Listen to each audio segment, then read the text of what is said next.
Então, a gente, para falar mais sobre Crime e Castigo e a importância desse livro até hoje, a gente precisa entender um pouquinho do que é niilismo.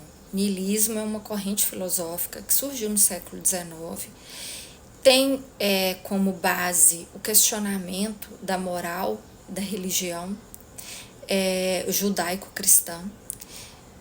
Não necessariamente os niilistas questionam todos os valores morais que são a base da psique humana, mas especialmente a moral e a religião judaico-cristã, que é a base tanto da sociedade europeia, russa, toda a sociedade ocidental de alguma forma é influenciada por essa cultura judaico-cristã. E é isso que os niilistas questionam, né? E eu não vou me aprofundar no conceito do que é ser niilista, do que é o niilismo no século XIX, eu estou trazendo apenas o pano de fundo para vocês entenderem o livro, entenderem por que Dostoiévski trouxe para a psique desse personagem principal, desse anti-herói, esses valores, né? Esses questionamentos principalmente. O Raskolnikov, ele começa a questionar a sociedade, os valores daquela sociedade e até que ponto ele podia quebrar as regras por ele ser esse ser extraordinário que ele considerava ser.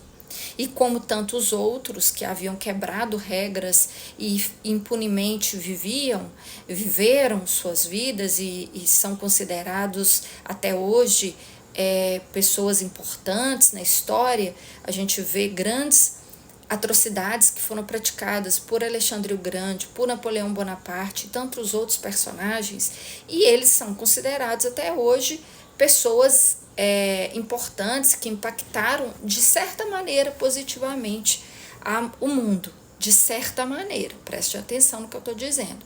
Não estou validando as mortes que foram perpetradas por guerras praticadas por esses personagens, mas são personagens que invariavelmente a gente cita, a gente busca quando a gente fala da história, né? E o Raskolnikov, ele se liga muito à figura do Napoleão. Em certos momentos ele se compara a Napoleão e tenta justificar os seus pensamentos em Napoleão. Em alguns momentos ele fala que o Napoleão, quando ele foi derrotado pela Rússia, ao invadir os territórios russos no grande momento do inverno russo, que muda sempre o cenário climático, social da Rússia, o inverno russo é muito rigoroso. Napoleão desconsiderou isso, invadiu a Rússia nesse momento e por isso ele perdeu aquela guerra que ele estava travando. Ele volta então para a França e é ovacionado, recebido com pompas, honras e glórias. E o Raskolnikov começa a questionar que ele era recebido dessa forma e mesmo tendo levado tantos jovens franceses à morte, não obstante isso, é ovacionado. Isso ocorre porque ele era extraordinário. E como Napoleão era um ser extraordinário, o próprio Raskolnikov também se acha extraordinário. E no direito de sentar no trono de Deus e quebrar os 10 mandamentos. E quebrar o não matarás. E mudar os pensamentos a respeito disso. Por quê? Óbvio, a moral judaico-cristã se baseia nos 10 mandamentos, em grande parte, né?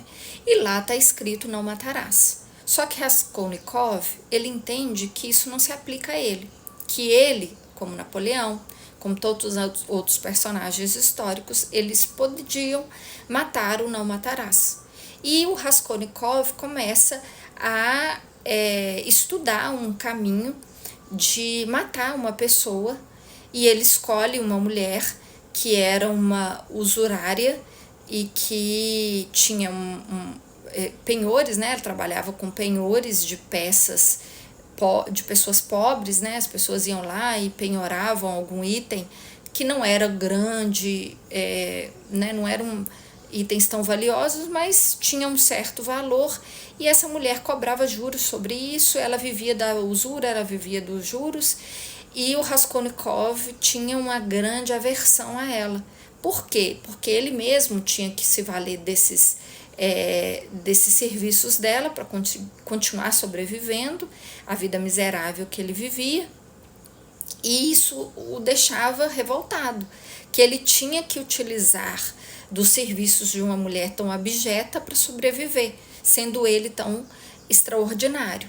Então ele começa a fazer, cogitar o assassinato dessa mulher, imaginar o assassinato dela, roubar bens dela e sobreviver com esses bens e ter uma vida então que ele merecia, concluir seu curso, enfim, ele começa a fazer essas narrativas mentais de que ele poderia sim matar alguém para o seu bem, porque ele era importante.